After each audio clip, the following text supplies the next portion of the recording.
Ram sir म्हणजे शेतकऱ्याला एक मिळालेलं वरदानच म्हणावं लागेल. मला सांगा मिल चार्जर नसतं तर आज युवा शेतकरी किंवा तुमच्यासारखा धडपणारा शेतकरी उभा राहू शकतो का? नाही हा चांगलं चांगलं गोट जी ज्याला माहित नाही, मी जवळजवळ एक 10 जणांना सांगितलं असं, अरे तुम्ही ही वापरत जावा, हा थोडं थोडं वापरत जावा, तुम्हाला ही महाग वाटतंय. हा. 330 रुपये किलो म्हणजे लय वाटते लोकांची ना. बर बर तिकडे मिल्क चार्जर किंवा ती Mineral मिनरल मिक्सरची पावडर 500 रुपये किलो आणली, हा. पण ही मिल्क चार्जर 330 रुपये किलो आणणार नाही, ते असं शेतकऱ्याला. मला सांगा फुकट हाय पण रिझल्ट नाही. हा ती कोणच घेत नाही ना. मग तसं मिनरल मिक्सरची परिस्थिती तीच आहे. मस्त तुम्हाला स्वस्त स्वस्त आहे आहे. पण रिझल्ट नाही.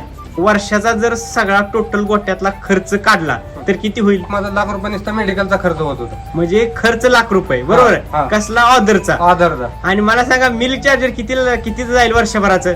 वर्षभरात तुम्ही 20,000 मी 16,000 वापरलंय वर्षात, तरी तुमचं लाख वाचले ते. लाख मी 85,000 माझं स्वतःच वाचले. म्हणजे मिल्क चार्जर चालू करणं म्हणजे एटीएम आहे. हा म्हणजे नुसतं घालायचं आणि पैसे काढायचे बरोबर आहे का नाही?